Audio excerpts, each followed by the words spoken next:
So you're going on holiday, but you don't have an off switch. But that's alright, neither do I. In this video, I'm going to tell you exactly how to maintain and stay active while on holiday. So let's do this. So hello and welcome to a brand new video. If you're new to the channel, my name's Jordan Vasiliou. I mainly create content on fitness, travel and self-development. If this sounds like the channel for you, hit the subscribe button. Also, on a side note, I'm wearing this tank from Muscle Nation. If you want to check out their cool fitness apparel and their tasty supplements, you can use code JORD at checkout to save yourself 10% off. But anyways, now I'm going to get into the video. So you're watching this video because you're obsessed with working out and you're going on holiday and you're absolutely dreading the break you're going to have away from the gym. So you're in the right place, that I'm as obsessed in the lifestyle as you are. I've come up with 9 ways. 9 ways to stay active and maintain while you're on holiday, and now I'm going to share them with you. Okay, so my first way is planning ahead. Okay, so you've booked your flight, you're going on holiday and you're absolutely buzzing about it. I'm so excited! That's okay, but before you proceed in booking your accommodation, you got to check a couple things. For example, 1, does it have its own gym?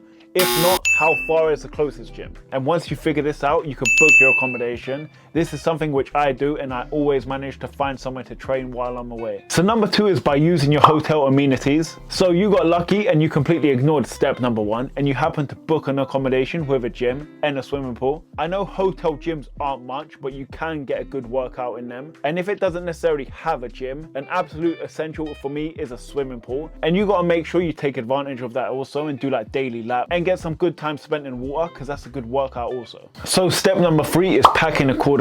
So as you could imagine, as a fitness enthusiast like myself, we've got so much fitness apparel and I more or less live in my fitness clothes 24/7. So it is a no-brainer to pack your gym clothes. However, a recent habit, what I've started packing recently, is running shoes. And that's just perfect. And now you're prepared for any situation, a hike, a run or the gym.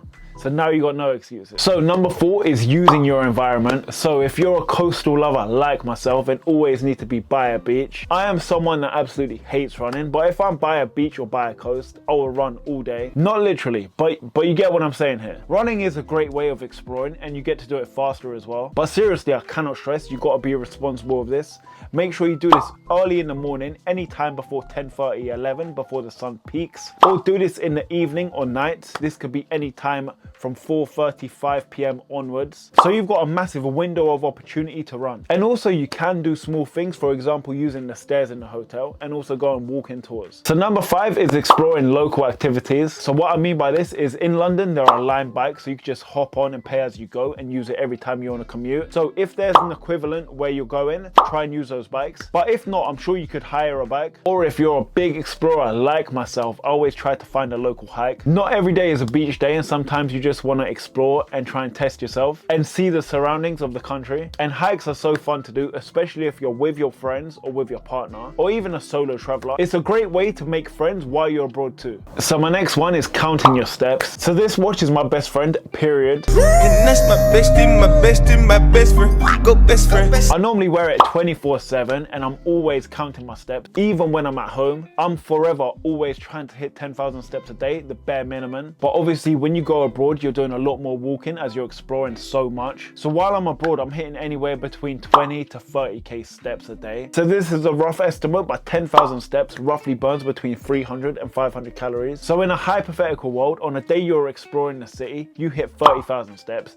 meaning you've burnt 1,500 calories, giving you additional 1,500 calories to play with for that day, which means you could eat more food, which isn't a bad thing, and you can reward yourself with or without hitting the gym session as you've been very active that day. But you don't necessarily need a fitness tracker. There are some apps on your phone which can count your steps. So my next way is to maintain a routine. So no matter where I am in the world, I like to start off my day with a gym session or a run if it's a running day. And once you tick that off, you don't have to worry about getting a session in for the rest of the day. But again, it's whatever suits you best. Some people don't like being in the peak of the sun, so you maybe can get it in then every single day. Or some people might even like to do it just before they go to bed or before they go out to eat. And some people can be a little sporadic with their workouts while abroad abroad, but again, there's nothing wrong with that. I think I'll eat it now. And gym aside, I love going on evening strolls when I'm on holiday, especially when it's a lot cooler. I normally get this done before, or more often than not, after my last meal of the day. And this is a time where I treat myself and maybe get myself a dessert if I've done a lot of steps throughout the day. So my 8th way is staying hydrated and eating well. Unfortunately, there are some beautiful countries out there where you could go abroad and you cannot drink their tap water. So it can be very difficult staying hydrated. So I always try to keep a 6-pack of 1.5 litre bottles in my fridge at all times. So I always have access to water whenever I need it. And also when I'm on the go, I never normally carry around a 1 litre water bottle with me. I always carry around a water bottle with me, half the size instead. In terms of eating well, I don't necessarily mean chicken, rice and broccoli every single day. Obviously you're on holiday, you want to enjoy yourself, especially if you're there for a short amount of time. You want to make the most of their food. So what I say to this is, if you're following the 7 steps above, you can more or less go nuts, or you could just be mindful and go on a balanced approach, which I personally do. For example, if I go on holiday for 2 weeks, I'll just have dessert every other day and just balance it out like that. For example, on the days I don't necessarily have dessert, I still treat myself. I'll just get myself a protein bar. So on the days I don't have a big dessert myself, I'll just have myself one of these grenade bars and it will do the job. And finally, my last point is you could engage in social fitness. Run clubs are a big thing now, and whenever I go abroad, I always see groups of people running. So maybe you can find yourself a local run club and you can stay active this way. Or maybe if you're not a solo traveler and you're traveling with your friends or a partner, you could just run with them. It's a great way for you to explore. This is what I personally done every Sunday morning while I was abroad. Ran across the beach, and once I hit 5k, I would get myself a nice breakfast. So I'm starting the day right. And also in terms of gym and lifting weights, training with a friend or a partner might give you extra incentive to do it while you're abroad. Or if you're a solo traveler, there will be classes every single day. So it's a great way to meet people and make friends too. And also if you want to have a little bit of fun, whenever I go abroad, especially in the peak summer,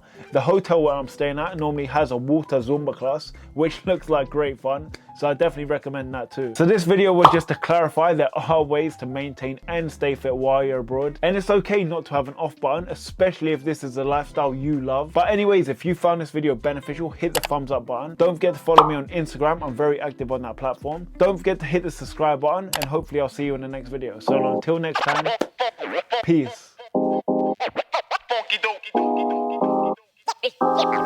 Yeah.